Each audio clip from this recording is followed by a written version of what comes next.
හැමෝටම සුබ දවසක්. ඔන්න අද අපි දෙගොල්ලෝ හම්බෙන්න යන්නේ C programming ඉගෙන ගන්නකොට අපිට ඉගෙන ගන්න සිද්ධ වෙන ඉතාම වැදගත් මාතෘකාවක් ගැන කතා කරන්න. ඉතින් අද දවසේ පාඩම ප්‍රායෝගික පාඩමක් නෙවෙයි අත්‍තරම. අද ප්‍රායෝගික දේවල් අපි කරන්නේ නැහැ. හැබැයි ඔයා මේ ප්‍රායෝගික දේවල් කරන්න කලින් මේ අද දවසේ අපි කතා කරන දේවල් ටික හරීම වැදගත් විදිහට, හරීම නිවැරදිම විදිහට ඔයා ඔළුවේ තියාගන්න ඕනේ. නැත්නම් ඔයාට ප්‍රායෝගිකව මේ දේවල් කරන්න යනකොට ලැන්ග්වේජ් එක ඉගෙන ගන්න යනකොට චූටි අඩුපාඩු සිද්ධ වෙන්න පුළුවන්. චූටි ගැටලු ඇති වෙන්න පුළුවන්. ඉතින් අද අපි කතා කරන්න යන්නේ ළමයි keywords සහ identifiers ගැන. මොනවද? keywords සහ identifiers. ආයෙත් පාරක් කියමු. මොනවද? keywords සහ identifiers. ඉතින් හොඳයි. ඇත්තටම චූටි දෙයක් කියන්න ඕනේ. මේක C කියන ලැන්ග්වේජ් එකට විතරක් බේස් වෙච්ච දෙයක් නෙවෙයි. මේක ඕනෙම ප්‍රෝග්‍රෑමින් ලැන්ග්වේජ් එකක් ඉගෙන ගන්න කෙනෙක්ට මේ දේවල් අනිවාර්යයෙන්ම හොඳටම ඉගෙන ගන්න ඕනේ. හේතුව ඔයාට ලැන්ග්වේජ් එකක් ඔයා ස්ටාර්ට් කරනකොට ඉගෙන ගන්න. ඔයා ඒකේ ප්‍රැක්ටිකල්ස් වලට එනකොටනේ ඔයා ඒ ලැන්ග්වේජ් එකේ තියෙන කෝඩින්ග්ස් අත්හදා බලන තැනට එනකොට මෙන්න මේ අද අපි කතා කරන්න යන දේවල් ටික හොඳට ඔයාගේ මතකයේ තියෙන්න ඕනේ. හරි. ඉතින් අපි බලමු මොනවද මේ keywords සහ identifiers කියන්නේ. එහෙම නැත්නම් ඇයි මේ දේවල් අපේ ලැන්ග්වේජ් එක ඉගෙන ගන්නකොට අපිට ඇත්තටම මොකද්ද මේ දෙකේ තියෙන වැදගත්කම කියන එක. ඉතින් අපි මුලින්ම බලමු මොනවද keywords කියලා කියන්නේ. හරි. ඔයාලා දැන් ස්ක්‍රීන් එකේ පේනවාද ඩෙෆිනිෂන් එකක්.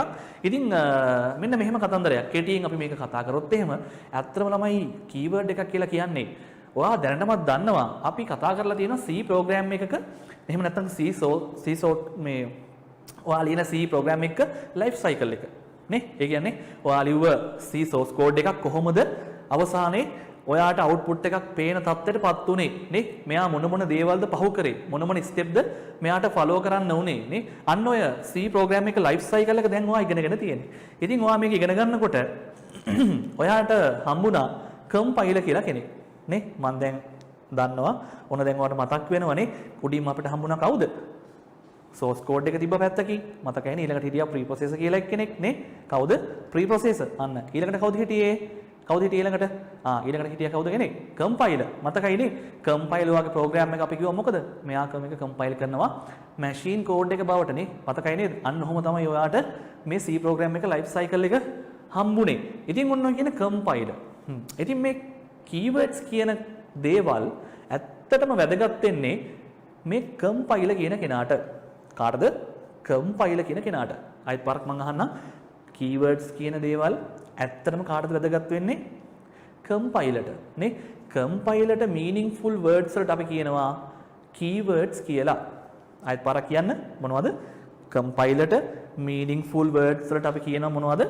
keywords නේ. මේවා programming language එකේ පාවිච්චියටම වෙන් කරපු දේවල් නේ. මේවා හරි meaningful කාටද? compilerට. එයා තමයි මේවා අඳුරන්නේ. compiler තමයි මේ keywords අඳුරන්නේ. ඉතින් අපිට මේවා පාවිච්චි කරන්න බැහැ ළමයි. අපි තව චුට්ටක් ඉස්සරහට යනකොට ඉගෙන ගන්නවා identify කියන දේවල්. ඉතින් එතකොට අපේ පාවිච්චියට නේ අපිට වැඩක් කරගන්න මේ keywords පාවිච්චි කරන්න බෑ. ඒවා දීලා තියෙන්නේ කාටද? ඒවා meaningful වෙන්නේ කාටද? අන්න අපේ compilerට නේ. අපි මේවට කියනවා මූලපද. ඕනෙම language එක තියෙනවා ළමයි මූලපද. C වේවා Java වේවා නේ C# C++ මොකක් වුණත් ඕනෙම language එකක තියෙනවා මේ මූලපද. එතකොට මේක පාවිච්චි වෙන්නේ අදාළ ලැන්ග්වේජ් එකේ පාවිච්චි සඳහා වෙන් කරලා තියෙන compilerට meaningful වෙන මේ වඳුරගන්නේ compiler ඔයාට පාවිච්චි කරන්න බැරි. ඔයාට පාවිච්චි කරන්න බැරි. තවත් ඉතින් කෙටියෙන් කිව්වොත් එහෙම ඔයා දැන් command ලියනවනේ. මොකක් හරි ඔයාට program එකක් ඔයා ලියගෙන යනකොට ඔයා command ලියනවනේ. අන්නේ command වල part එකක් විදිහට අපි කියනවා syntax එකක්. මොකද්ද? syntax එකක් නේ. අපි සාමාන්‍යයෙන් command එකක් කියලා කියන්නේ අපි දන්නවනේ. අපි ඊට වඩා හොඳට මේක කතා කරලා තියෙනවා. අපි කියනවා මේකට syntax එකක් නේ. code එකක්. code එකක තියෙන syntax වලත් මෙන්න මේ keywords කියන ඒවා ඉතින් ඔන්න අන්තර්ගත වෙනවා. ඉතින් දැන් ඔන්න හොඳට දන්නවා keyword එකක් කියන්නේ මොකක්ද කියලා. මොකද්ද keyword එක කියලා කියන්නේ ළමයි? හරි. compilerට meaningful වෙන නේ අදාළ language එකේ මොනවා හරි ක්‍රියාවලියකට වෙන් කරලා තියෙන නේ අපිට පාවිච්චි කරන්න බැරි දේවල් වලට අපි මොනවද කියන්නේ? keyword. ඕනකට හොඳ definition එකක් මම දාලා තියෙනවා slide එකේ.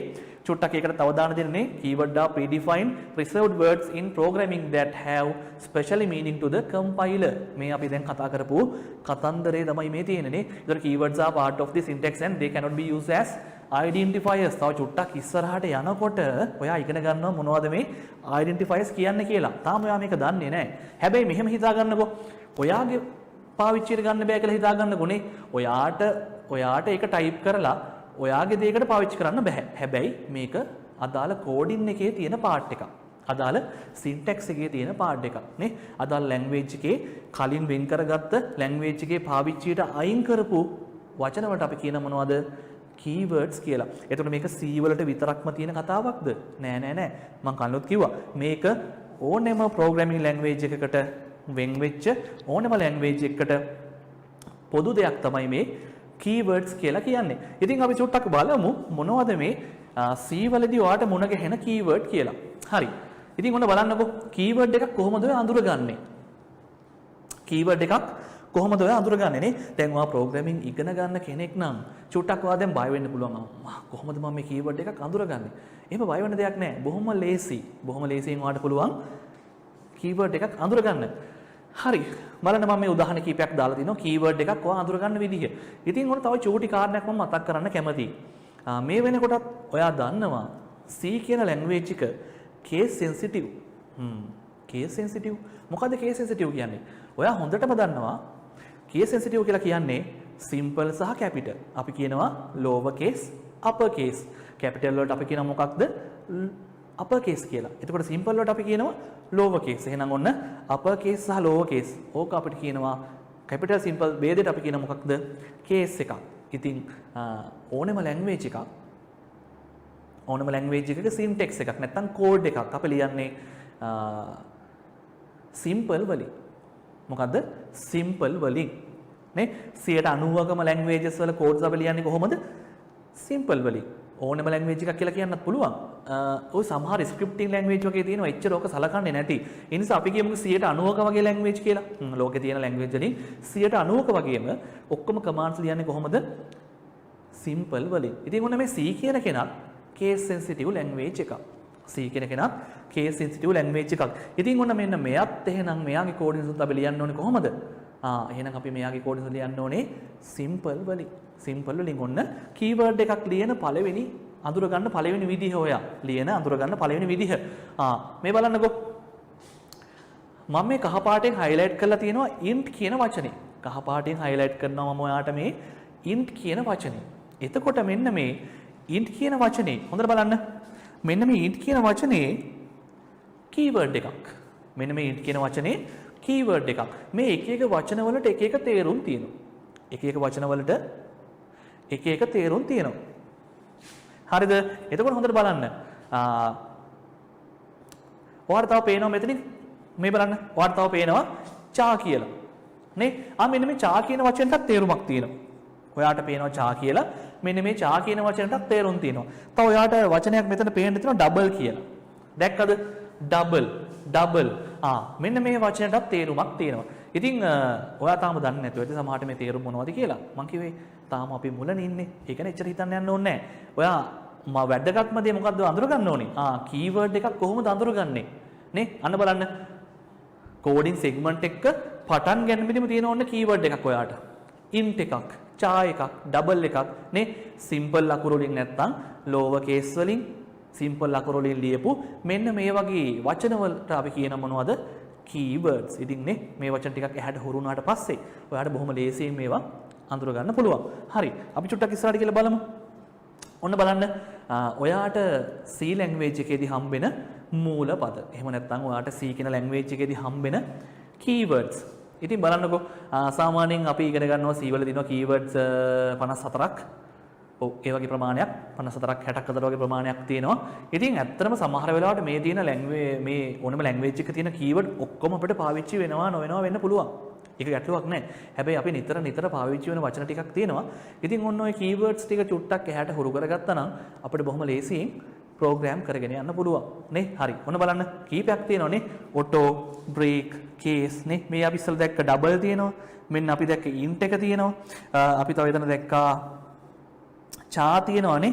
මෙන්න මේවා. ඔන්න දැක්කද? ඉතින් ඔන්න චුට්ටක් මෙන්න මේ keywords ටික එහාට හුරු කරගන්න. එතකොට ඔයාට හරි ලේසි ප්‍රෝග්‍රෑම් කරනකොට චුට්ටක් වැදගත් දේවල් ටික මතක තියාගත්තා නම් keywords ටික ඉක්මනට ඔයාට කෝඩ් කරගෙන යන්න පුළුවන්. තේරුණාද? ඔය තියෙන්නේ C language එකේ පාවිච්චි වෙන keywords ටික. ඉතින් ආපහු චූටි සමරියක් කරමු. මොකක්ද keyword එකක් කියලා කියන්නේ?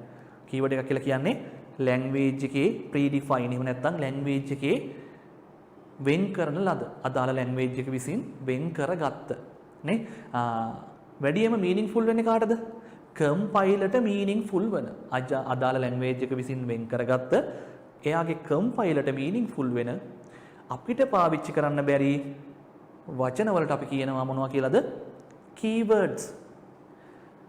language එක විසින් වෙන් කරන ලද නේ එයාගේ compiler ට meaningful වෙන compiler ට වැදගත් වෙන අපිට පාවිච්චි කරන්න බැරි වචන වලට අපි මොනවද කියන්නේ? අපි කියනවා ඒවට keyword කියලා. මොනවද? keyword කියලා. එහෙමනම් ඉතින් අපිට පාවිච්චි කරන්න පුළුවන් දේවලුත් තියෙන්න එපා නේ. ඒ දේවල් අපිට පාවිච්චි කරන්න බැරි නම් අපි මොනවද පාවිච්චි කරන්නේ? නේ අපිටත් පාවිච්චි කරන්න දේවල් එහෙනම් language එකක් ඇතුලේ තියෙන්න ඕනේ. ඉතින් එහෙනම් ඔන්න තියෙනවා අපිට පාවිච්චි කරන්න පුළුවන් දේවල් ටික. නේ identifiers. මොනවද? identifiers. හඳුනා ගැනීමේ උපකාරක. මොනවද? හඳුනා ගැනීමේ උපකාරක. මෙන්න තියෙනවා identifiers. මොනවද? හඳුනා ගැනීමේ උපකාරක. මොනවා අඳුර ගැනීමේ උපකාරකද මේ? හරිද? හරි. ඔන්න බලන්නකෝ. දැන් ඔය දැනටමත් දන්නවා සමහර අයට හොඳ අවබෝධයක් තියෙනවා මේ වෙනකොට. ගොඩක් අයට හොඳ අවබෝධයක් තියෙනවා මේ වෙනකොට variable ගැන. මොනවා ගැනද? variable ගැන ඔන්න හොඳ අවබෝධයක් තියෙනවා. ගොඩක් අයට හොඳ අවබෝධයක් තියෙනවා මේ වෙනකොට functions ගැන. variable ගැන අවබෝධයක් තියෙනවා, function ගැන අවබෝධයක් තියෙනවා නේ. හරි. ඔන්න අපි කෙටියෙන් ඉගෙනගෙන තියෙනවා මේ වෙනකොට. සාමාන්‍යයෙන් දල වශයෙන් අපි ඉගෙනගෙන තියෙනවා. variable එක කියන්නේ මොකක්ද? function එකක් කියන්නේ මොකක්ද නේ? මෙන්න මේ දේවල් අපි හදාගන්න දේවල්. නේ? function කියන දේවල්, variable කියන දේවල් නේ අපේ පහසුවට program එක වැඩ කරන කාලය තුල අපිට අවශ්‍ය දේවල් කරගන්න අපි හදාගන්න දේවල්. ඉතින් අන්න අපි හදාගන්න දේවල් වලට පාවිච්චි කරන්න පුළුවන් අපේම දේවල්. නේ? අපේ නම් ගම් අපිට කැමති දේවල් පාවිච්චි කරන්න පුළුවන්. ඉතින් අන්න අර අපි හදාගන්න දේවල් පාවිච්චි වලට උදව් කරගන්න, අඳුර ගන්න උදව් කරගන්න අපි පාවිච්චි කරනවා කාවද? identifiers කියන දේවල්. තේරුණාද? අයත් මම කියන්නම් අපි හදාගන්න දේවල් උදාහරණයකට ගත්තොත් එහෙම variable, entities, function නේ structures තව ගොඩක් දේවල් තියෙනවා ඉස්සරහට ඉගෙන ගන්න. අන්න ඔන්න ඔය දේවල් අපි විසින් හදාගන්න දේවල් program එක වැඩ කරගෙන යන්න program එකෙන් ඇත්තටම අපිට අවශ්‍ය කරන output එක ගන්න අපි විසින් හදාගන්න දේවල් අඳුන ගැනීමේ උපකාරක විදිහට අපි හදාගන්න ඒවට අපි කියනවා මොකද්ද? identifier එකක් අඳුනා ගැනීමේ උපකාරකයක්. අපි හදන දේවල් අඳුර ගන්න පාවිච්චි කරන එකට අපි කියනවා මොකක්ද? identifier එකක්. එහෙම නැත්නම් හඳුනා ගැනීමේ උපකාරකයක්. ඉතින් මේවට චූටි කතන්දර ටිකක් තියෙනවා. මම කිව්වා අද පාඩම ප්‍රැක්ටිකල් නෙවෙයි. අද තියරි මේ දේවල් ටිකක් තමයි අපි කතා කරන්නේ. ඉතින් මේ දේවල් ටික හොඳට ඔළුවේ තිබුණොත් හරි ලේසි අපිට ඊළඟ දවසේ ප්‍රැක්ටිකල් ටික කරගෙන යන්න. ඊළඟ ලෙසන් එකේදී අපි ප්‍රැක්ටිකල් ටික බලනවා. එතකොට ඔන්න අපිට හරි පහසුයි. නේ? ඉතින් ඔන්න බලන්නකෝ මෙයාගෙත් තියෙනවා චූටි දේවල් ටිකක්. ලොකු දේවල් නෙවෙයි. ඉතින් ඔන්න identifier එකක් හදනකොට ඔයාට මේක යුනික් කරන්න ඕනේ. ඒ කියන්නේ ඔයාට එකම identifier එක දැන් කීප එක පාවිච්චි කරන්න බෑ. නේ? උදාහරණයක් ගත්තොත් එහෙම මම variable එකක් හැදුවොත් එහෙම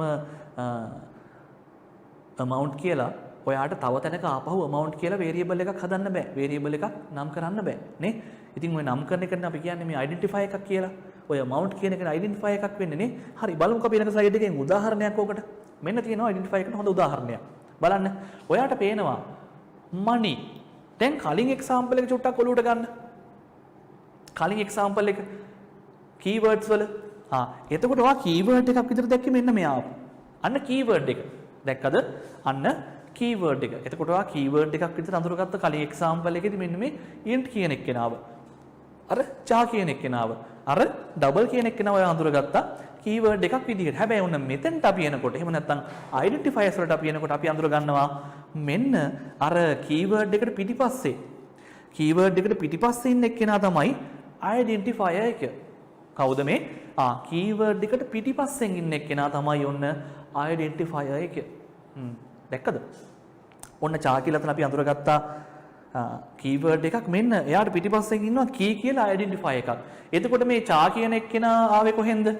අපි දැන් ඉගෙන ගත්තා. ඒ ආවේ කොහෙන්ද?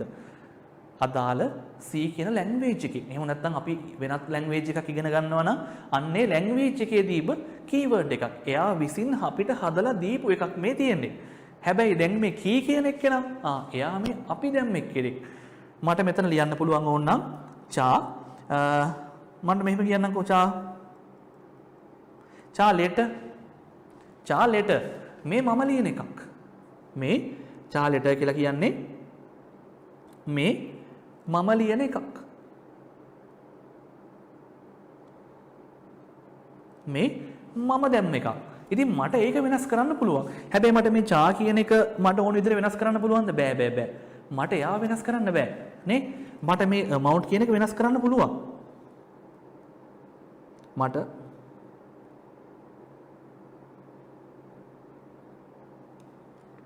මේ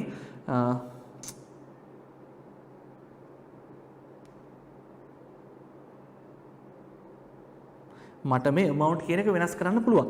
මට මෙයාව පුළුවන් money කියලා වෙනස් කරන්න. ප්‍රශ්නයක් නැහැ. ඒක මමනේ හදන්නේ. නේ? ඒ identify එක දාන්නේ මම. ඉතින් මට ඒක වෙනස් කරන්න පුළුවන්. මට වෙනස් කරන්න බැරි දේ මොකද්ද? මෙන්න මෙයාව. මට වෙනස් කරන්න බැරි දේ මෙන්නම keyword එක. හැබැයි identify එක මට වෙනස් කරන්න පුළුවන්. එහෙනම් දැන් ඔයා ඔන්න හොඳට අඳුරගත්තා identify එක කොතන තියෙන්නේ? හැම විටම keyword එකට පිටිපස්සෙන් ඔයාලට බලා ගන්න පුළුවන් identify එක. නේ? හැම වෙලෙම keyword එකට පිටිපස්සෙන් ඔයාලට බලා ගන්න පුළුවන් identify එක. තේරුණාද? ඉතින් ඔය identify එක ලියනකොට ඔයාට චූටි දේවල් ටිකක් තියෙනවා follow up කරන්න. නේ? ඔයාට එහෙම හිතුමතේ ලියන්නත් බෑ. බලන්නකෝ rules ටික. මම හිතන්නේ screen එක පේනවාද හැමෝටම? බලන්නකෝ rules ටික. නේ? valid identify එකක් වෙන්න නම් ඔයා පාවිච්චි කරන identify එක වළංගු identify එකක් වෙන්න නම් ඔයාට කළ යුතු දේවල් ටිකක් තියෙනවා. අපි සාමාන්‍යයෙන් කියනවා කළ යුතු දේවල් 5ක් විතර තියෙනවා. තේරුණාද? ඔයාට identify එකක් පටන් ගන්න බෑ ළමයි කවදාවත් මෙන්න මෙහෙම ඉලක්කමකින් මෙන්න මෙහෙම සංකේතකින් නේ ඔයාට identify එකක් අන්න එහෙම පටන් ගන්න බෑ කවදාවත්. ඔයාට identify එකක් පටන් ගන්න බෑ අන්න ඒ විදිහට. තේරුණාද? ඔයා identify එකක් පටන් ගන්නවා නම් ඔයා මේක පටන් ගන්න ඕනේ අකුරකින්. තේනවද? කොහොමද පටන් ගන්න ඕනේ? අකුරකින්. හරිද? අකුරකින් තමයි පටන් ගන්න ඕනේ. හැබැයි ඔයා මේක අකුරකින් හරි අකුරකින් පටන් ගත්තට පස්සේ අතරමැදදී ඔයාට පාවිච්චි කරන්න පුළුවන් ඉලක්කම් underscore අන්න ඒ වගේ දේවල් පාවිච්චි කරන්න පුළුවන් නේ. ඉතින් මෙන්න මෙහෙමයි. valid identify එකක් වෙන්න නම් ඔන්න ආයෙත් අපි එකින් එක බලාගෙන යමු. valid identify එකක් වෙන්න නම් මේකට පාවිච්චි කරන්න පුළුවන් ඔයාට අකුරු. අපි කියනවා characters. අකුරු සහ ඉලක්කම්. අකුරු සහ ඉලක්කම් ඔයාට පාවිච්චි කරන්න පුළුවන්. ඊට අමතරව underscore එකක්. නේ? අකුරු සහ ඉලක්කනුත් එක්ක underscore එකක්. අර යටින් ගහන ඉරි කෑල්ල තියෙන්නේ. අන්න ඔය ඉරි කෑල්ල වලට පාවිච්චි කරන්න පුළුවන්. වළංගු identify එකක් වෙන්න නම්. හැබැයි දැන් ඉතින් මෙහෙම කියලා ඔයා මේක පටන් ගන්නකොට ඔයාට ඉලක්කමක් පාවිච්චි කරන්න බෑ. කෙනෙක් හිතන්න පුළුවන් දැන් සර් කිව්වනේ මේකට ඉලක්කම් පුළුවන් කියලා පාවිච්චි කරන. ඕ පුළුවන්. කිසි ප්‍රශ්නයක් නැහැ. හැබැයි ඔයා identify එකක් පටන් ගන්නකොට ලියන්න ඔයාට ඉලක්කම් පාවිච්චි කරන්න බෑ. එහෙමනම් ඔයා මුලින්ම identify එකක් පටන් ගන්නකොට ඔයා පාවිච්චි කරන්න පුළුවන් අවසර තියෙන ඔයාට එක්කෝ අකුරක් එහෙම නැත්නම් underscore එකක් නේ එක්කෝ A to Z අකුරක් නේ එක්කෝ A to Z අකුරක් එහෙම නැත්නම් ඔයාට පාවිච්චි කරන්න අවසර තියෙනවා අර underscore එකක් එක්කෝ A to Z අකුරක් එහෙම නැත්නම් underscore එකක්. තේරුණාද? ඔන්න ඔය කීපෙන් එකක් අරුණකොට ඔයාට identify එකක් පටන් ගන්න බෑ. ඔන්න ඔක අරුණකොට ඔයාට identify එකක් පටන් ගන්න බෑ නේ. ඉතින් ඕක තමයි identify එකක් පටන් ගන්නකොට ඔයා පාවිච්චි කරන විදිහ. බලන්නකෝ ඊළඟ කාරණේ. අපි ඉස්සෙල්ලා කතා කරා පුණුපුණා කිව්ව දෙයක්. අපි නැවත නැවත කතා කරපු දෙයක් තියෙන්නේ. ඔයාට keyword එකක් පාවිච්චි කරන්න බෑ identify එකක් විදිහට. ඔයාට char කියලා, ඔයාට int කියලා නේ, ඔයාට float කියලා, ඔයාට double කියලා, ඔයාට void කියලා නේ. ඔහෙම ඔයාට පාවිච්චි කරන්න බෑ keyword එකක් identify එකක් විදිහට. නේ? ඒ කියන්නේ මෙන්න මෙතන මේ. මෙන්න මේ keyword එකක් ඔයාට පාවිච්චි කරන්න බෑ identify එකක් විදිහට. නේ? ඔයාට බෑ මෙහෙම ලියන්න. int ඊනක චුට්ටක් කොහම හරි. ඔයාට බෑ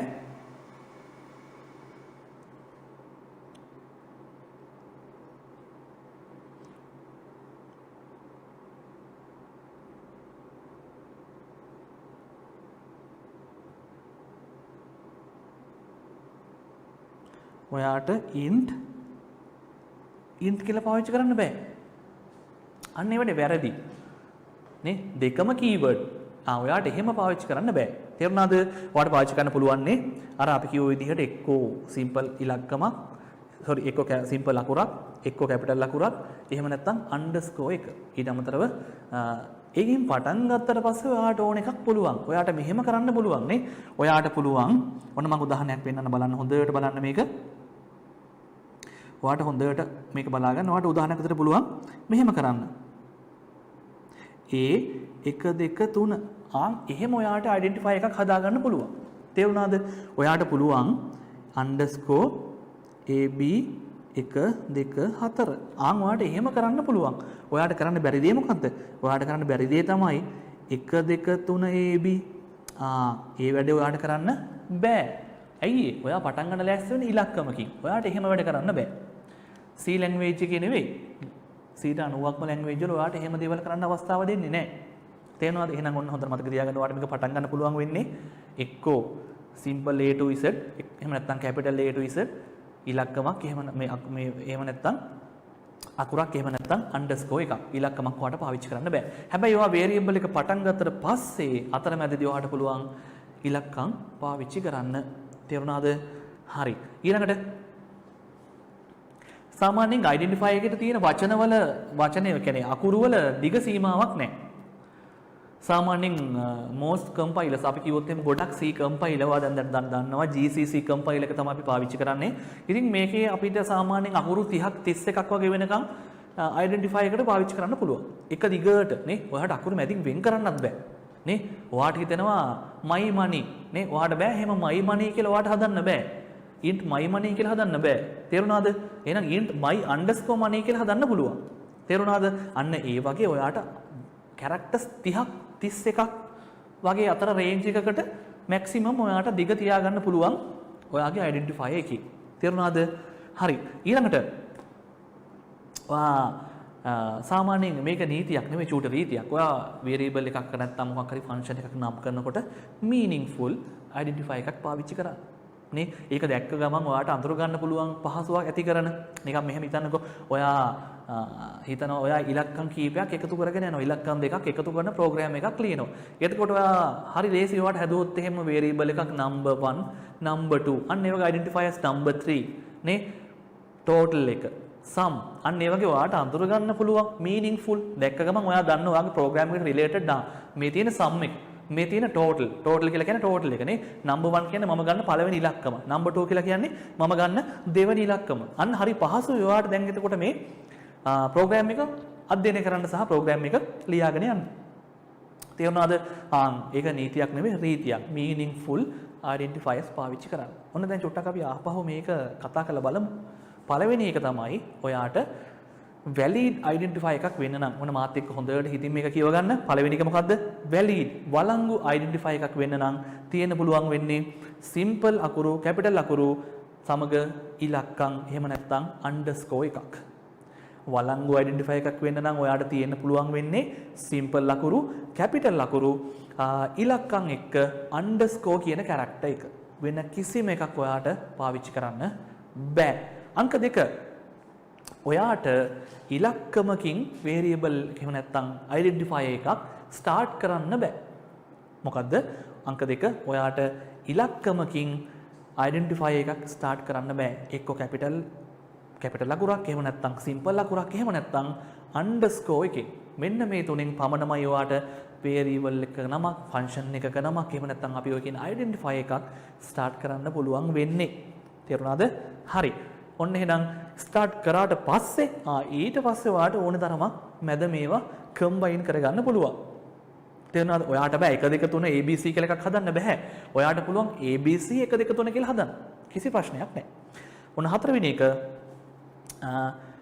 characters ප්‍රමාණය කොච්චර characters ප්‍රමාණයක් තිබිය යුතුද ඔයාගේ identifier එකට සාමාන්‍යයෙන් අපි කිව්වා පොදුවේ බොහෝමයක් compiler maximum characters උපරිම characters 30ක් 31ක් වගේ අතර range එකක් ඔයාට අවස්ථාව දීලා තියෙනවා identifier එකට පාවිච්චි කරන්න. ඊළඟ එක තමයි මේක නීතියක් නෙවෙයි මොකක්ද රීතියක්. ඔයා identifier එකක් හදනකොට meaningful විදිහට මේක හදන්න. නේ හිතන්න උදාහරණයක් විදිහට අපි ගත්තොත් ඉලක්කම් දෙකක් එකතු කරන ප්‍රෝග්‍රෑම් එකක් නම් අපි කලින් කතා කරා. ඔයා පළවෙනි ඉලක්කම number 1 විදිහට, ඊළඟ එක number 2 විදිහට, total එක total විදිහට නේ. තාම මොන හරි calculation එකක් තියෙනවා නම් ඒකට ගැළපෙන විදිහට අන්න ඔයාගේ ප්‍රෝග්‍රෑම් එකට related meaningful identifiers පාවිච්චි කරන්න. එතකොට හරි පහසුයි ප්‍රෝග්‍රෑම් එක දිහා බලන කෙනාට මේක තේරුම් ගන්න. මොකද්ද මේ කරගෙන ගිහිල්ලා තියෙන්නේ කියන එක ගැන. හරි. ඊළඟට ඔන්න සෑහෙන වැදගත් කතාවක් මේ කියන්නේ. සෑහෙන කියන්නේ පට්ටම වැදගත් කතාවක්. variable constant සහ literals මොනවද? variable constant සහ literals මේක හරිම වැදගත්. අපි දැන් ඉගෙන ගත්තා keywords කියන්නේ මොනවද? අපි දැන් කතා කරා identifiers කියන්නේ මොනවද? ඔන්න දැන් අපි කතා කරනවා variable constant සහ literals. එහෙම නැත්නම් විචල්යන්, නියතයන්, අක්ෂර ප්‍රෝග්‍රෑම් එකක් ඇතුලේ මේ දේවල් කොහොමද පාවිච්චි කරන්නේ නේ? මේ ප්‍රෝග්‍රෑම් එක ඇතුලේ මේ දේවල් හදාගන්න ඕන නිසා තමයි අපි කලින් keywords ගැනයි identifiers ගැන කතා කරේ. අන්න ওই දෙක එකතු කරලා තමයි අපි මේ දේවල් හදාගන්නේ. තේරුණාද දැන් මේන පිළිවෙල? keyword එකක් එකතු කරගන්නවා, identifier එකක් එකතු කරගන්නවා. අන්න අවසානට අපි හදාගන්නවා මොකද්ද? variable එකක්, constant එකක්, එහෙම නැත්නම් literal එකක්. තේරෙනවද? හරි. ওই variable constant හදන්න පාවිච්චි වෙන දේවල්. හරි. ඊළඟට බලමු මොනවද මේ variable කියලා කියන්නේ. හරි. ඔයාගෙන් කවුරු හරි අහුවොත් එහෙම variable අපි මේවා ඇත්ති වෙනකම් පාඩම් කරලා තියෙනවා. හරි. variable එකක් කියන්නේ මොකක්ද කියලා අහුවොත් එහෙම කවුරු හරි ඔයාගෙන් ඔයා දෙන උත්තරේ මොකක්ද? හරි. ඔයා ඔය කියන උත්තරේ හරියටම හරි. ඔයා ටක් ගාලා කියනවා මොකක්ද? variable එකක් කියලා කියන්නේ memory location එකක්. මොකක්ද? variable එකක් කියලා කියන්නේ memory location එකක්. ඔයාගේ program එක run වෙන PC එකේ නැත්නම් අදාළ computer එකේ main memory එකේ කොයි හරි වෙන් වෙච්ච ඉඩක්. තේරුණාද? ඔයාගේ program එක run වෙන PC එකේ නැත්නම් run වෙන computer එකේ main memory එක එහෙම නැත්නම් RAM එක. මේ RAM එකේ කොයි හරි වෙන් කරපු ඉඩකට අපි කියන මොකක්ද? memory location එකක් නේ. අන්න ඔය memory location එක represent කරන්න අපි පාවිච්චි කරනවා identifier එකක්. කතාව හරිම ලේසි. ඔයාගේ memory එකේ වෙන් වෙච්ච පොඩි ඉඩකඩක්. ඔය ඉඩකඩ අඳුන ගන්න නේ. ඔය ඉඩකඩ මෙන්න මේක කියලා අඳුර ගන්න ලේසි වෙන්න අපි පාවිච්චි කරනවා මොකද්ද? identifier එක. ඔන්න ඕකට තමයි අපි කියන්නේ variable එක. තේනවද? එතකොට මේක නිකන් contain එකක් වගේ නේ. ඒ කිව්ව මේක නිකන් අර මේ box එකක් වගේ. contain එකක් කියලා කියන්නේ බහලුමක් නේ. මොනවා හරි දෙයක් ඒකට දාන්න පුළුවන්. බහල්ලා තියන්න පුළුවන් නේ. අන්න එහෙම එකට අපි කියනවා මේ නිකන් contain එකක්. බහලුමක්. ඊත් මොනවා හරි දෙයක් hold කරලා තියන් ඉන්න, store කරන් තියන් ඉන්න නේ. ගබඩා කරගෙන ඉන්න අපි එකකට කියනවා බහලුමක් කියලා. ඉතින් මෙන්න මේ variable එකත් ඒ වගේ. අර memory location එකට අපිට මොනවා හරි දාලා තියන්න පුළුවන්. අර memory location එකට අපි මොනවා හරි ගෙනල්ලා දාලා තියන්න පුළුවන් නේ. හරි. එහෙනම් දැන් ඔන්න ඔයාලා දන්න variable එක කියන්නේ මොකක්ද නේ? memory location එකක්. ඔයාගේ program එක run වෙන machine එකේ නැත්නම් ඒ PC එකේ හැදෙන memory location එකක්. ඉතින් ඔන්න location එක අඳුර ගන්න අපි පාවිච්චි කරලා තියෙනවා identifier එකක් නේ. ඉතින් මේ location එකේ මොනවා හරි data එකක් ඔයාලට store කරලා තියාගන්න පුළුවන් නේ. ඔයාලට definition එකකුත් පේනවා මේ පැත්තකින් බලනකොට. ඉතින් ඔය definition එකේ තියෙන දේවල් ටික තමයි මම මේ ඔයාලට සරලව කියලා දුන්නේ. හරි. කොහොමද variable එකක් අඳුරගන්නේ? ඔයා variable එකක් අඳුරගන්නේ කොහොමද? හරි ලේසි. බලන්නකෝ. මෙන්න අර අපි කතා කරපු මොකද්ද මේ තියෙන්නේ? මොකද්ද මේ තියෙන්නේ? මේ තියෙන අර අපි කතා කරපු keyword එකක්. මොකද්ද? keyword එකක්. හැබැයි මම මෙතනදී keyword එකක් කියන්නේ නැතුව එයාට චූටි අමුතු නමක් පාවිච්චි කරලා දිනා මොකක්ද මේ? data type එකක් කියලා. මම මෙතනදී මෙයාට variable එකක් නොකිය මේ keyword එකක් කියන එක පාවිච්චි නොකර මම නිකන් මෙයාට නමක් දාලා තියෙනවා data type එකක් කියලා. මම කලින් අර keyword ගැන කියද්දී ඔයාලට කියලා දුන්නා.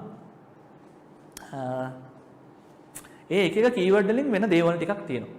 එක එක keyword වලින් වෙන දේවල් ටිකක් තියෙනවා. නේ මම කිව්වේ keyword වලට තේරුමක් තියෙනවා. අපි ඉගෙන ගත්තා. compilerට meaningful වෙන.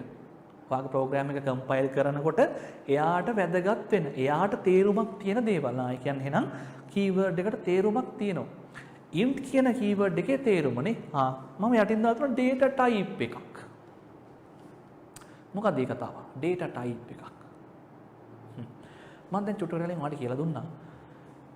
variable එකක් කියලා කියන්නේ memory location එකක්. ওই location එකට එක එක දේවල් දාන්න පුළුවන්. බහලලා තියන්න පුළුවන්. store කරලා තියන්න පුළුවන් නේ. හරි. එහෙමනම් දැන් ඔයා හිතන්නකෝ ඔයා ගෙදරක චූටි ඉඩකඩක් වෙන් කරගෙන වගේ box එකේ පොඩි ඉඩකඩක් වෙන් කරගත්තා. නේ? හිතන්නකෝ මෙහෙම කතාවක්. සරල උදාහරණයක් අපි ගමු. ඔයා චූටි කාලේ කෑම ගෙනෙන lunch box එක. නේ? අම්මා උදේට වාට දෙන lunch box එක. නේ? මොන්ටිසෝරි යනකොට වගේ. ඔයාට හොඳට මතකද ඒක කෑලි කෑලි වෙන් කරලා තිබ්බා. බත් දාන්න චූටි ටිකක් ලොකු ඉඩක්. නේ? එළවලු මාළු තියන්න තව චූටි කොටු කොටු ඉඩවල වෙන් කරලා නේ. මේවා ඔක්කොම එකට ඇනෙන්නේ නැති වෙන්න. ආන් ඔයාගේ RAM එකක් නිකන් අන්න ඔය වගේ කියලා හිතා ගන්නකෝ. එක එක size. එක එක විදිහේ location. නේ? ඉතින් අම්මා ඔයාට කෑම බෙදනකොට අර ලොකු ඉඩේ මාළු දාලා චූටි එකක බත් දාලා එවනවද කවදාවත්? නෑ නේ එහෙම කරන්නේ නෑ. එහෙම කරන්නේ නෑ. නේ? අර ලොකු ඉඩ තියෙන බත් දාන්න කියලා එයා දන්නවා. ඉතින් අන්න ඔය වගේ තමයි. නේ? අපි ඉඩක් වෙන් කරාට පස්සේ අපි කියනවා මේ ඉඩට දාන්න පුළුවන් මෙන්න මේක. මේ ඉඩට දාන්න පුළුවන්නේ මෙන්න මේක. මේ ඉඩට දාන්න පුළුවන් මෙන්න මේ જાතිය. මෙන්න මේ ඉඩට දාන්න පුළුවන්නේ මෙන්න මේ જાතිය. තේරුණාද? memory location එකේ අපි ඉඩක් වෙන් කරාට පස්සේ අපි කියනවා මේ location එකට දාන්න පුළුවන් මෙන්න මේ જાතිය data. මෙන්න මේකට දාන්න ඉලක්කම් විතරක්. මේ ඉඩට දාන්නකෝ අකුරු විතරක්. නේ? මේ ඉඩට දාන්නකෝ දශම සංඛ්‍යා. නේ? අන්න ඒ විදිහට අපි අර හදාගන්න variable එහෙම නැත්නම් වෙන් කරන memory location එකට අපි දෙනවා data type එකක්. data type එකකේ අදාළ location එකට දාන්න පුළුවන් දත්ත වර්ග මොනවද? නේ? මොන වර්ගයේ දත්තද? මොන වර්ගයේ data දේ අදාළ location එකට ඔයාලට ගෙනල්ලා දාන්න පුළුවන් වෙන්නේ කියන අපි අදහසක් දෙනවා variable එක හදනකොට. ඒ අදහස දෙන්න අපි පාවිච්චි කරනවා keyword එකක්. ওই keyword එක තමයි තියෙන්නේ මේ int කියලා. ওই keyword එක තමයි තියෙන්නේ මේ int කියලා. නේ? keyword එකක්. තවත් විදිහට කිව්වොත් එහෙම දැන් ඔන්නවා දන්නවා මේක data type එකක්. අන්න int. ඊළඟට money. දැන් ඔයාලට දැක්ක ගමන් කියන්න පුළුවන් මේ මොකක්ද කියලා. මේ තියෙන්නේ identifier එකක්. මේ ඔයා ලිව්ව identifier එකක් මේ තියෙන්නේ. මේ තියෙන්නේ ඔයා ලිව්ව identifier එකක්. හරි. ඒකටත් මම දැන් චූටි නමක් දාගෙන තිනවා යටි. identifier එකක් කියලා නොකිය. name එක. දැන් variable එකක් හදාගෙන යන ගමනේ මේ ඔන්න හම් වෙනවා මුලින්ම data type එක මෙයා keyword එකක්. data type එක මෙයා keyword එකක්. මෙන්න ඊළඟට තියෙනවා name එක. මම කිව්වර memory location එකක් හදලා එයාව අඳුරගන්න පාවිච්චි කරන එක. මේ තියෙන්නේ නම. මෙන්න මේ නමෙන් තමයි අපි memory location එක අඳුරගන්නේ. මෙන්න මේ නමෙන් තමයි අපි memory location එක එහෙනම් අඳුරගන්නේ. නේ? name එක. මොකද්ද මේ එහෙනම් variable එකේ name එක. මම මේක money කියලා දාගෙන තියෙනවා. මෙතන මේ තියෙන්නේ. මේ තියෙන්නේ මොකද්ද? මෙන්න තියෙනවා අදාළ location එක ASCII ධර්ම data එක. මම කිව්වේ මොන හරි බහලුමක් නෙමේක. මොන හරි බහලන්න පුළුවන් නේ. මේ තියෙන්නේ එහෙනම් අන්න ඒ විදිහට ඔයා මේකට දාගත්ත data එක. මොකද්ද මේ? 1500 කියලා value එකක් ඔයා දාගෙන ඉන්නවා අර memory location එකට. අර ඔයා හදාගත්ත memory location එකට අන්න ඔයා value එකක් දාගෙන ඉන්නවා. නේ? අන්න එහෙනම් variable එකක් හදාගන්න පිළිවෙල. variable එකක අපි කියනවා මේකට තව ලස්සන නමක් signature එක. මොකද්ද? variable එකක signature එක. අපි චුට්ටක් කොහොමදත් අනිත් අය වගේ නෙමෙයි චුට්ටක් වැඩිපුර දේවල් ටිකක් ඉගෙන ගන්න. නේ? එතකොට ඕනෙම මම කියලා දීලා තියෙනවා ළමයින්ට ක්ලාස් වලදී අනන්තවත් ඕනෙම language එකක coding ලියන style එකක් තියෙනවා. මොකක් හරි code segment එකක් ගත්තොත් එහෙම එයා ලියන පිළිවෙලක් තියෙනවා. දැන් ඔයාගේ signature එකනේ ඔයාගේ අනන්‍යතාවය. ඔයා sign කරොත් එහෙම කෙනෙක් දන්නවා මේ ඉන්නේ මෙන්න මේ හවල් පුද්ගලයා. නේ? අන්න ඔයාගේ signature එක තමයි ඔයාගේ අනන්‍යතාවය.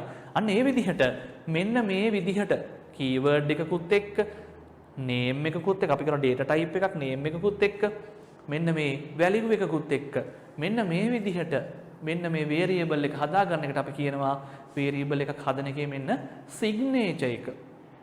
variable එකක් හදන අනන්‍යතාවය හදන පිළිවෙල කොහොමද? data type එකයි reference name එකයි ඒකට අදාළ value එකයි.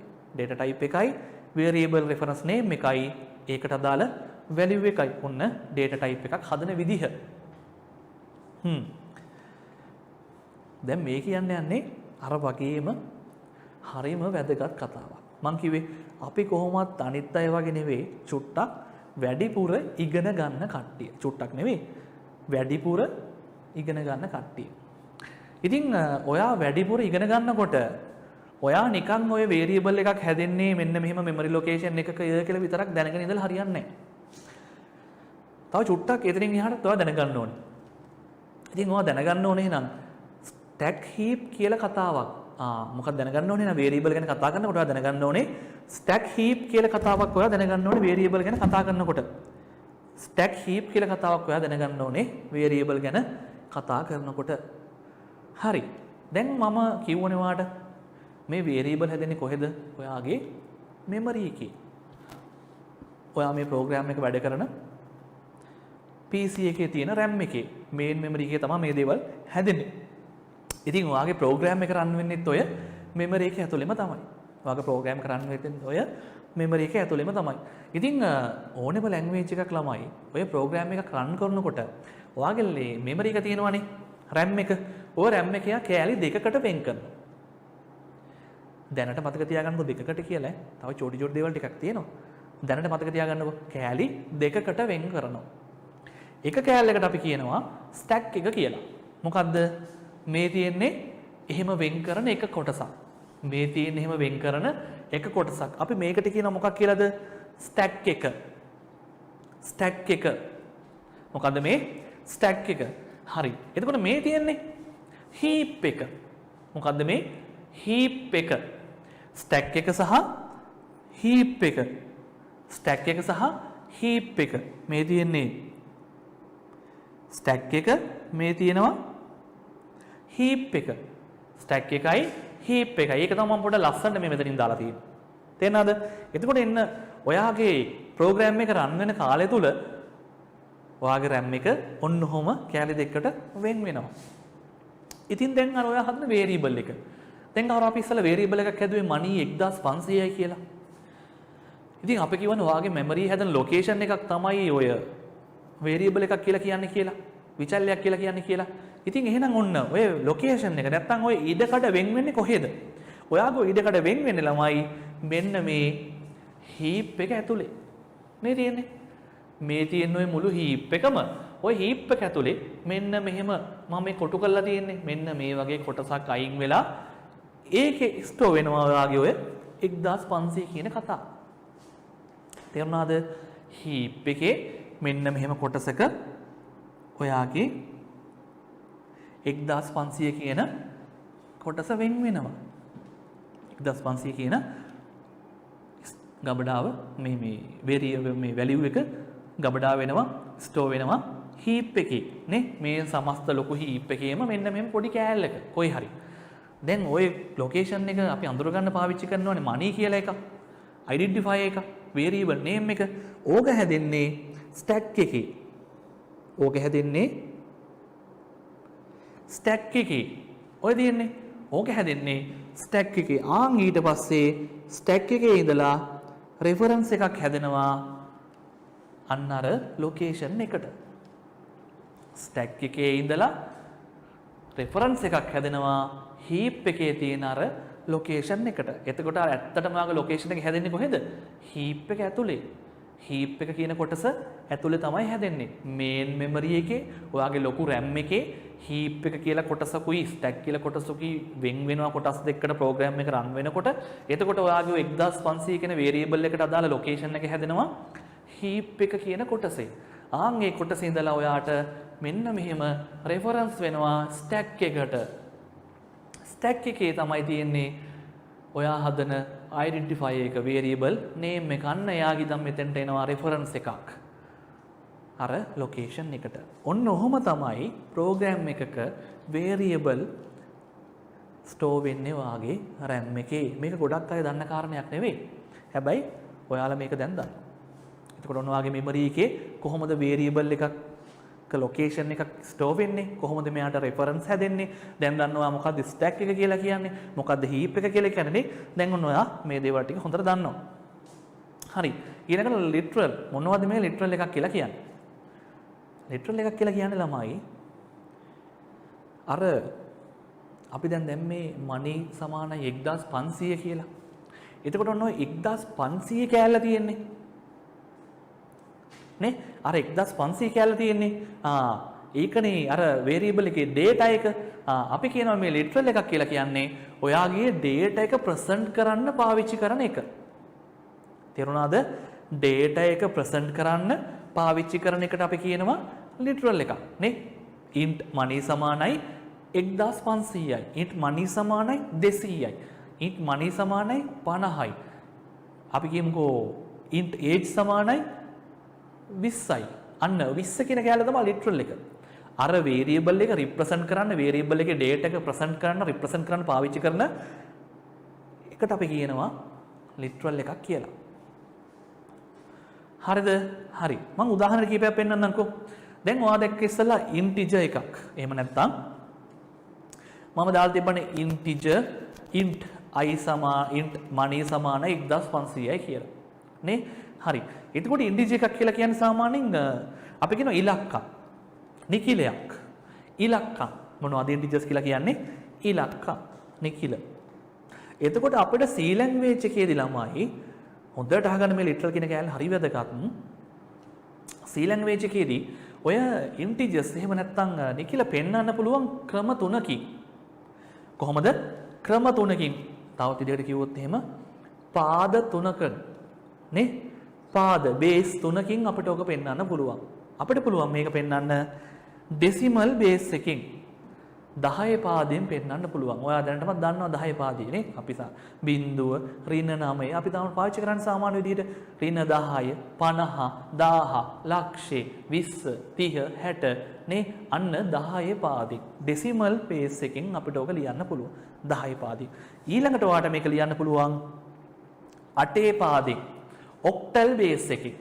integer එකක් ඔයාට ලියන්න පුළුවන් 8 පාදයෙන් ඔක්ටල් බේස් එකකින් නේ. 8 පාදයෙන් අපි මේ දේවල් වලට සම්බන්ධ ප්‍රායෝගික දේවල් ටික ඊළඟ වීඩියෝ එකේදී අපි සාකච්ඡා කරනවා. කොහොමද 8 පාදයෙන් ලියන්නේ? කොහොමද 10 පාදයෙන් ලියන්නේ? නේ? මේ දේවල් අපි එකින් එක බලනවා උදාහරණත් එක්ක ඊළඟ වීඩියෝ ලෙසන් එකේදී. ඉතින් ඔන්න එහෙනම් ක්‍රම දෙකක් ඉගෙන ගත්තා. එකක් තමයි ඩෙසිමල්, අනිත් එක 8 පාදයෙන් ඔක්ටල්. හරිද? ඒතර 8 පාදයෙන් ඔයා මොන හරි ලියනකොට චූටි විශේෂත්වයක් තියෙනවා. මුලට එනවා හැම වෙලෙම බිංදුවක්. මොකක්ද එන්නේ? මුලට හැම වෙලෙම බිංදුවක්.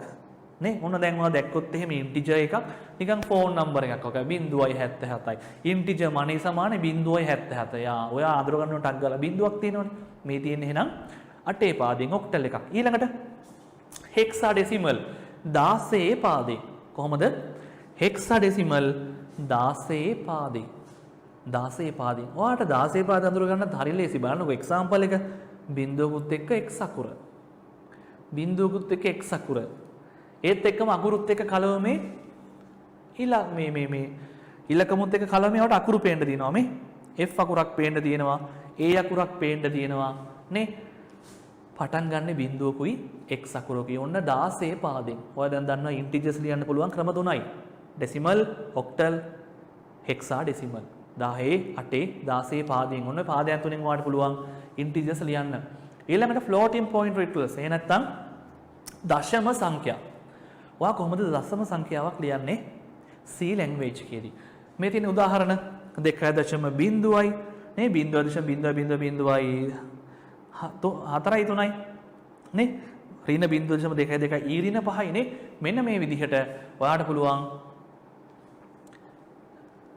floating point එකකට literal පාවිච්චි කරන්න. floating point එකක් පෙන්වන්න ඒ data එකක් represent කරන්න පාවිච්චි කරන්න පුළුවන් මෙන්න මේ විදිහට ඔයාට C language එකේදී. ඊළඟට බලන්නකෝ ඔයාට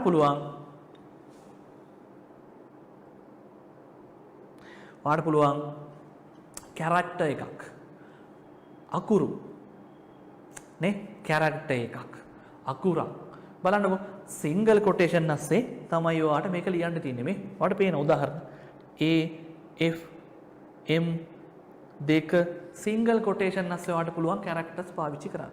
කොහොමද? single quotation නැස්සේ ඔයාට පුළුවන් characters පාවිච්චි කරන්න. චා අපි කියමුකෝ චා ABC සමානයි single quotation නැස්සේ A නේ අපි ලියුවොත් එහෙම චා ABC සමානයි single quotation නැස්සේ A මෙන්න ඔයා ලිව්ව විදිහ මෙන්න variable එක ඔයා ගොඩනගපු විදිහ නේ. බය වෙන්න එපා අපි මේ practical එක කරනවා. මේ සියලුම දේවල් පැහැදිලි උදාහරණත් එක්ක අපි බලනවා ඊළඟ වීඩියෝ ලෙසන් එකේ. තේරුණාද? හරි. ඔන්න එහෙනම් තව විශේෂ වර්ගයක් තියෙනවා. මොනවද? විශේෂ වර්ගයක් තියෙන ඔයා හොඳට දැනගන්න ඕනේ. ඔයා හොඳට දැනගන්න ඕනේ විශේෂ literal වර්ගයක් තියෙනවා. අපි ඒවට කියනවා escape sequence නැත්නම් escape characters. escape sequence නැත්නම් escape characters. escape sequence නැත්නම් escape characters. හරි. සමහර characters තියෙනවා ළමයි අපිට විශේෂ meaning තියෙන compiler ට විශේෂ meaning එකක් දෙන්න පුළුවන්. විශේෂ meaning එකක්. ඒක දැම්මහම compiler දන්නවා මේ character එක දාලා තියෙනවා මම මේ වැඩේ කරන්න ඕනේ. මේ character එක දාලා තියෙනවා නම් මම මෙන්න මෙහෙම එකක් පෙන්වන්න ඕනේ. මේ character එක දාලා තියෙනවා මම මෙන්න මේ විදිහට මේක පෙන්වන්න ඕනේ. අන්න එයා දන්නවා දාන character එකත් එක්ක කරන්න ඕන දේ. compiler ට විශේෂ meaning එකක් තියෙන characters තියෙනවා. escape sequence නැත්නම් escape characters. බලමු උදාහරණ. ඔයාලා දැනටම මෙන්න මේකෙම දන්නවනේ. ඉරි කෑල්ලකුත් එක්ක එන්න අකුර ඔයාගේ program එකේ new line එකක්. ඔයාගේ program එකේ අලුත් line එකක් පෙන්වන්න ඕන නම් ඔයා දන්නවා. ඉරි කෑල්ලකුත් එක්ක new backslash එකත් එක්ක එන්න අකුර ගහනවා. නේ? අන්න ඔය වගේ බලන්නකෝ. ඔයාගේ program එකේ විවිධ දේවල් කරගන්න අවශ්‍ය කරන escape characters ටිකක් මෙතන මොනවද පෙන්නලා තියෙනවා. හරිද? ඉතින් ඔය වීඩියෝ කියන අතරතුරේ ඔයාලට පුළුවන් මේක බලලා ලියා ගන්න. මේ ඔක්කොමත් එක්ක හොඳට පැහැදිලි අවබෝධයකින් ඉන්න ඕනේ. නේ? අපි ඊළඟ දවසේ මේ ඔක්කොම එකින් එක අපි example එකත් එක්ක බලනවා මේ character එකෙන් මොකද්ද වෙන්නේ? මේ character එකෙන් මොකද්ද මග ඇරුනේ? මේ character එකෙන් මොකද්ද එකතුනේ? මේ character එකෙන් මොකද්ද සිද්ධ වෙච්ච වෙනස?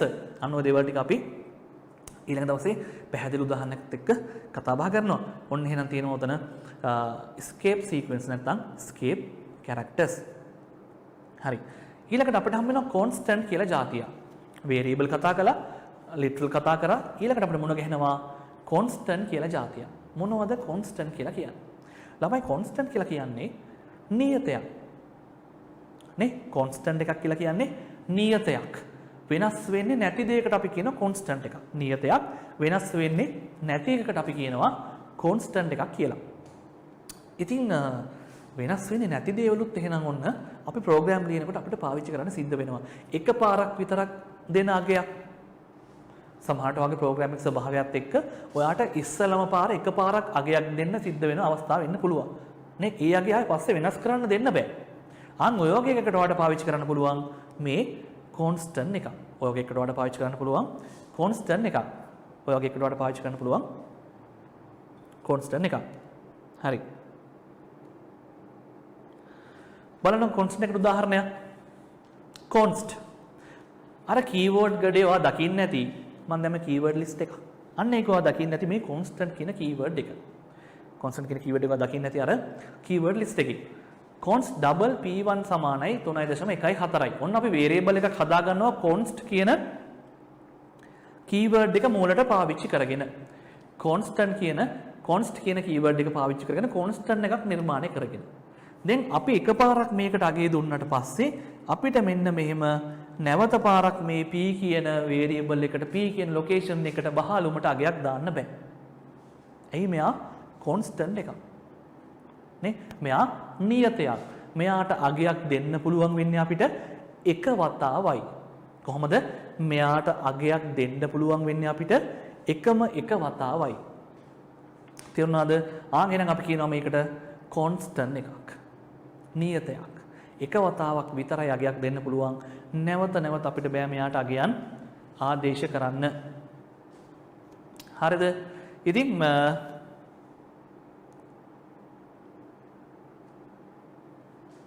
ඔන්න ඕක තමයි C language එකේ තියෙන identifiers සහ keywords. C language එකේ තියෙන identifiers සහ keywords කියන්නේ ඔන්න ඔය දේවල් ටික තමයි. චුට්ටක් අපව මතක් කරගමු. keyword එකක් කියලා කියන්නේ program එකේ පහසුවට එයා විසින් වෙන් කරගත්ත නේ කම්පයිලර්ට මීනින්ග්ෆුල් වන කම්පයිලර්ට තමයි මේවා වැදගත් වෙන්නේ. ප්‍රෝග්‍රෑම් එකේ මේ වචන වෙන් කරලා තියාගෙන තියෙන්නේ. මේවා ඔයාගේ කෝඩ්ස් වල පාර්ට් එකක් නේ. ඔයාගේ සින්ටැක්ස් එකේ පාර්ට් එකක්. මේවා ඔයාට පාවිච්චි කරන්න බෑ. ඔයාගේම දේවල් වලට ඔයාට මේවා පාවිච්චි කරන්න බෑ. අන්න එහෙම දේවල් වලට කියන අපි මොනවා කියලාද? keyword. ඊළඟට ඔයාටම පාවිච්චි කරන්න පුළුවන් දේවල් මොනවද? ඔයාටම හදාගෙන අපි ඒවට කිව්වා identifiers, හඳුනා ගැනීමේ උපකාරක. keywords වලට අපි කිව්වා මූලපද. හඳුනා ගැනීමේ උපකාරක identifiers. ඉතින් එහෙනම් ඔන්න identifiers තමයි ඔයාට හදන්න පුළුවන්. variable එක නම, function එකක නම, structure එක නම නේ. එතකොට ඔයාට මේ දේවල් හදන්න පුළුවන් වුණා කියලා ඔයාට හිතුමතේ නම් කරන්නත් බෑ. නේ අපි එක කතා කරා නේ. valid identifier එකක් වළංගු අඳුනා ගැනීමක් උපකාරකයක් වෙන්න නම් මොනවද තියෙන්න ඕනේ? ඒක තියෙන්න ඕනේ අකුරු simple A to simple Z, capital A to capital Z අකුරු සහ ඉලක්කම් සහ underscore. වෙන ඔයාට symbols පාවිච්චි කරන්න බෑ. ඔන්න ඔය දේවල් ටික විතරමයි තියෙන්න පුළුවන්නේ. හැබැයි එහෙම වුණත් ඔයාට මේක ලියන කොටත් තියෙනවා පොඩි පොඩි කතන්දර ටිකක් නේ. කොහොමද? ඔයාට මේක ලියන්න පුළුවන් ද ඉලක්කමක් පාවිච්චි කරගෙන මුලින්ම බෑ. ඔයාට මුලින්ම simple හරි capital හරි අකුරු තමයි පාවිච්චි කරන්න ඕනේ මේක ලියන්න. එහෙමත් නැත්නම් underscore එක. එක්කෝ underscore එක එහෙම නැත්නම් simple capital අකුරු පාවිච්චි කරගෙන ඔයාට පුළුවන් identify එකක් ලියන්න පටන් ගන්න. පටන් ගත්තට පස්සේ අතරමැදදී ඔයාට ඕන තරමකට ඉලක්කම් පාවිච්චි කරන්න පුළුවන්. කිසිම ගැටලුවක් නැහැ. ඊළඟට ඔයා හදන identify එක කොච්චර දිග වෙන්න ඕනේද? සාමාන්‍යයෙන් බොහෝමයක් කම්පයිලර් C වල ඉන්න ඉඩ දෙන්න ඔයාට characters 30ක් 31ක් අකුරු 30ක් 31ක වගේ range එකක් තමයි ඔයාට ඉඩ දීලා තියෙන්නේ identify එකක් නම් කරන්න උපරිම. ඊළඟ කාරණේ පොඩි රීතියක් නේ. ඔයා program එකක් ලියනවා නම් ඒ program එකට related නම් පාවිච්චි කරන්න. ඒ program එකට ගැලපෙන දැක්ක ගමන් අඳුර ගන්න පහසු වෙන නම් identifiers විතර පාවිච්චි කරන්න. හරි. ඊළඟට අපි කතා කරා variable ගැන, ඊළඟට කතා කරා අපි constant ගැන, ඊළඟට කතා කරා literal ගැන. මොනවද variable එකක් කියලා කියන්නේ? ඔයාගේ program එක run වෙනකොට ඒකට ඕන කරන සමහර data, program එක run කරගන්න ඕන වෙන සමහර data. ඉතින් මේ data store කරලා තියාගන්න. මේ data බහලුමක දාලා තියාගන්න ඔයාට ඕන වෙනවා container එකක්, බහලුමක් නේ. අන්න ඔය බහලුමට නැත්තම් container එකට අපි කිව්වා variable එකක්. ඔයා කොහෙද මේක හදාගන්නේ? ඔයා මේක හදාගන්න ඔයාගේ main memory එකේ, ඔයාගේ RAM එකේ ඔයාගේ memory location එකක ඔයා මේක හදාගන්න. ඔයාගේ RAM එකේ location එකක් නේ. ඒක හදාගෙන ඔයා මේක නම් කරගන්නවා. මේක reference එකක් දාගන්නවා. ඔයා මේක අඳුර ගන්න. මේ තියෙන මෙන්න මේ location එක. ඒක මම නම් කරගත්ත A කියලා. මෙන්න මේ location එක මම නම් කරගත්ත B කියලා. මේ location එක මම නම් කරනවා ABC කියලා. එක එක නම් වලින් ඔයා මේ location අඳුර ගන්නවා. ඒ නම් කරන එකට තමයි පාවිච්චි කරන්නේ කවුද මේ? identify කියන කට්ටිය. තේරුණාද? ඉතින් ඔය බහලුමකට හැම જાතියෙම data දාන්න පුළුවන්ද? බෑ. එහෙම කරන්න බෑ. ඔයාලට මේ බහලුමකට දාන්න පුළුවන් වෙන්නේ මොකක් හරි එක වර්ගයක දත්ත ටිකක් විතරයි. අන්නේ දාන්න පුළුවන් දත්ත වර්ගය මොකක්ද කියලා කියන්නේ ඔයා පාවිච්චි කරා මොකද්ද? data type එකක්. තවත් විදිහට කිව්වොත් එහෙම මේක keyword එකක්. කොහොමද අඳුරගන්නේ? keyword එකයි ඔයා දෙන identify එකයි ඔයා දෙන නමයි data type එකයි name එකයි අදාළ value එක. අදාළ value එක. ඉතින් අන්න ඊටු එකක් නිකම්ම ඇවිල්ලා value එක පෙන්වන්නේ මොකෙන්ද? literal එකකින්. literal එකකින් තමයි value එක පෙන්වන්නේ. මොකද්ද literal එකක් කියලා කියන්නේ එහෙනම්? ඔයා හදාගන්න variable එකේ data represent කරන්න පාවිච්චි කරන එකට අපි කියන මොකක් කියලාද? literal එකක්. integer එකක් නම් 5 10 15 20 ඍණ 50 ඍණ 10 ඍණ බිංදුව බිංදුව නේ. එතකොට දශම සංඛ්‍යාවක් නම් 0.5 0.0.0.5 නේ 0.5 ඊට පස්සේ 0.25 ඔයාලට කැමති විදිහ නේ 2 ඍණ 50 2 ඍණ 5 නේ කැමති විදිහ. අන්න floating point literal එක. character එක cha a සමානයි c cha b abc සමානයි d නේ single quotation අස්සේ දෙන literal එක. තේරෙනවද? හරි. එතකොට අපි ඉගෙන ගත්තා integer එක. අපිට පෙන්වන්න පුළුවන් ක්‍රම මොනවද? 10 පාදෙන් 8 පාදෙන් 16 පාදෙන් නේ 10 පාදේ කියන්නේ අපි සාමාන්‍ය පාවිච්චි කරන විදිහ 0 ඍණ 5 ඍණ 10 20 30 40 60 70 නේ. එතකොට ඊළඟට කොහොමද අපි පාවිච්චි කරන්නේ? අපි අඳුරගන්නේ ඔක්ටල් එකක් 8 පාදේ ඉස්සරහට බිංදුවකුත් එක්ක 0.77යි 0.33යි 0.5යි අන්න ඔයා 8 පාදෙන් ලිව්වා. හෙක්සඩෙසිමල් බිංදුවත් එක්ක x අකුරක් එක්ක අකුරුත් එක්ක කලව මේවට පෙයි ඉලක්ක. අපි පැහැදිලි උදාහරණ ඊළඟ දවසේ ප්‍රැක්ටිකලුත් එක්ක බලනවා ඊළඟ ලෙසන් එකේදී. හරිද? ඉතින් constant එකක් කියලා කියන්නේ මොකක්ද? constant එකක් කියලා කියන්නේ නීගතයක්. ඔයාගේ ප්‍රෝග්‍රෑම් එක රන් වෙනකොට එකපාරක් විතරක් අගයක් ආදේශ කරගෙන ඔයාට වැඩ කරගන්න ඕන වෙනවා නම් මොනවා හරි දෙයක් අන්න ඒකට අපි පාවිච්චි කරනවා කොන්ස්ටන්ට් එකක්.